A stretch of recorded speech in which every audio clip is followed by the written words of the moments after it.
लोगों का पुलसिरात पर से गुजरना कैसा होगा। शेख इस्लाम इब्न तैमिया रहमतुल्लाह अलैह ने फरमाया, पुलसिरात को जहन्नम के ऊपर रखा जाएगा। पुलसिरात को कहाँ रखा जाएगा?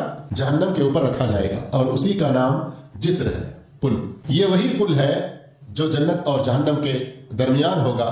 लोग अपने अपने आमाल के एतबार से उससे पार होंगे। कोई आग झपकने की तरह से गुजर जाएगा। अल्लाह खुश नसीबों में से बनाए हम लोगों को, वैसे नहीं अमाल करने की तौफीक अता फरमाए। कोई ऐसा होगा जो बिजली की तेजी की तरह से गुजर जाएगा, कोई तेज हवा की तरह से गुजर जाएगा, और कोई तेज घोड़े की तरह से गुजर जाएगा, और कोई ऊंट सवार की तरह से गुजरेगा, और कोई भागता हुआ निकल जाएगा, और कोई पैदल ही होगा, और कोई घिसटता हुआ अपने आप को पार करने की कोशिश करेगा, और कोई ऐसे भी होंगे कि जहन्नम उन्हें उचक लेगी और वो जहन्नम में गिर जाएंगे।